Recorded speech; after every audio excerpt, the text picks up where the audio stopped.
আমি ফলোর দিকে তাকাই না। আমি কে কি বলল এগুলো গায়ে মাখাই না। কমেন্টসও খেয়াল করি না। খারাপ কমেন্টসগুলো তো একেবারেই না।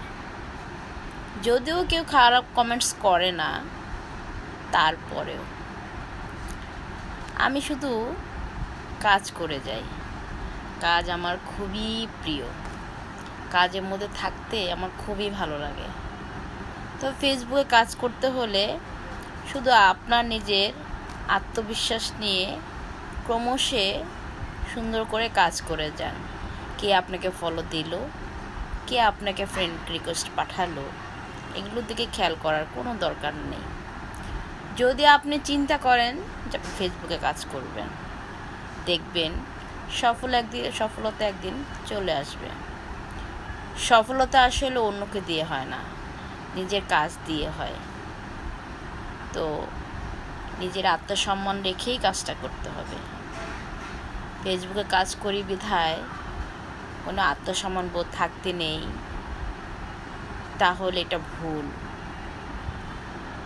আমি আত্মসম্মান নিয়ে কাজ করতে পছন্দ করি। এত ছোট হতে আমি পারি না, কারণ নিজের যোগ্যতা সম্পন্নতে নিজের আত্মবিশ্বাস আছে আমার। আর কারো থাকুক আর না থাকুক সেটা আমার বিষয় না, কিন্তু আমি আত্মবিশ্বাস নিয়ে এবং নিজের সম্মান বোধটুকু নিয়ে কাজ করতে পছন্দ করি।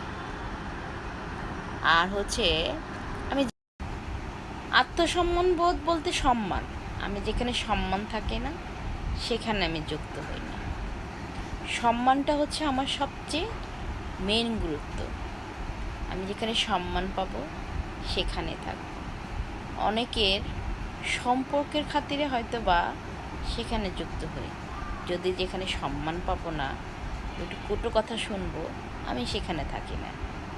কারণ ফেসবুকটা আমি অপশনাল ভাবি। নিজের অপশনাল কাজে আমি এটাকে কাজে লাগাই। এটাকে বলা হয় একটা মনের খোরাক। অনেকে ভাবতে পারেন যে ফেসবুকটা আমি নিজ প্রয়োজনে খাটাই।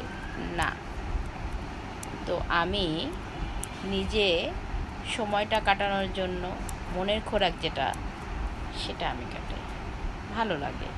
ফেসবুক যেহেতু দেখতেই হয়, তো এটা আমি কাজেই লাগাই। আর এটাকে আমার সময়ও চলে যায়। অতএব কেউ যদি ভাবেন কারো কাছে ছোট হয়ে আমি যুক্ত হব, ভুল ভাববেন। আমি একটু আত্মসম্পন্ন বোধ বেশি আমার। বলতে পারেন অহংকার, হ্যাঁ, এই অহংকারটা আমার আছে। আমি সম্মানের অহংকার করি। আমি সম্মানের দিকে তাকাই। আমি যেখানে কাজ করি না কেন, যা কিছুই করি না কেন, আমি সম্মানটা বেশি প্রাধান্য দিই।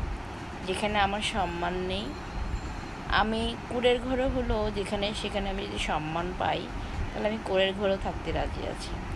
আর যে মনে করেন দালান কোঠা ভালো মানুষ, তাদের কাছে সম্মান পাবো না, সেখানে আমি মিশতে যাই না। আমি একটু ব্যতিক্রম। জানি না কার সাথে মিলবে, কিছু মনে করবেন না। ধন্যবাদ। আজ কিছু মনের কথা বললাম।